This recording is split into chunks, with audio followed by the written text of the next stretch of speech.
in-class work for Chapter 7, which is stock valuation. Stock, I'll remind you, is equity or ownership in a company, and finding the value of that isn't so much the actual price, which is found on the market, but rather what we think the intrinsic value of this stock might be.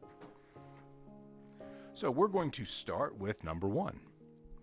Animas Arms Corporation has listed several of its dividend payouts on its website. We have those starting with 2021 all the way to 2025. Using the information given, answer the following questions. What is the anticipated growth rate? What is the anticipated dividend payout? If investors are buying similar shares expecting a minimum return of 20%, what is the value of one share of Animas Arms Corporation?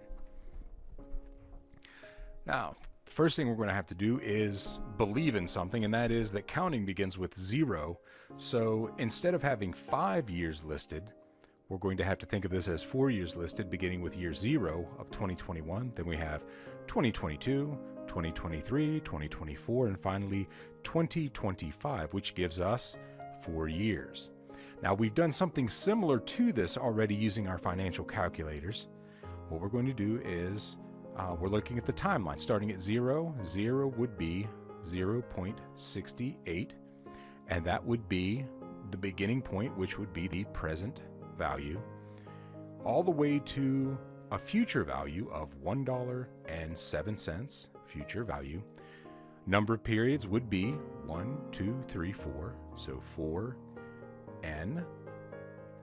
We don't have a payment, so all we need to do is compute for the I over Y, or the growth rate in this case.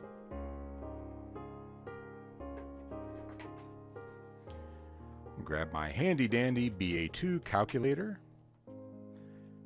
And of course, as always, I'm going to want to clear everything out. So clear second, future value.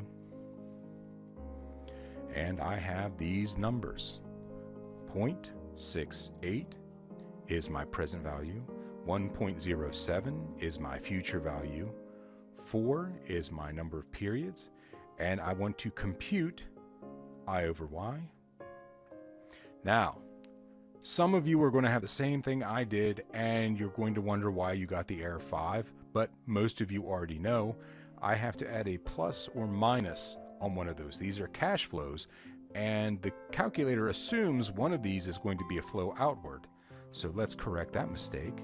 Let's say 1.07 plus or minus is my outflow. Now, I don't have to change anything. I just compute I over Y, and it gives me 12%. So now I know the growth rate. I'm really almost done. Now, if the value of the dividend payout is $1.07 in 2025, in 2026 it will be $1.07 times 1.12, or its amount plus that extra 12%. So the amount of the dividend, $1.07 times 1.12 equals $1.20. So this will be dividend 1, my upcoming dividend. This would be current dividend, D0. All right, now, how do I find out the value? And I know D1, the upcoming dividend, over my required return minus my growth rate is the value. And this is using the constant growth model, or the Gordon growth model, named after the individual who came up with the idea. So D1 is $1, 1.20. My required return is listed.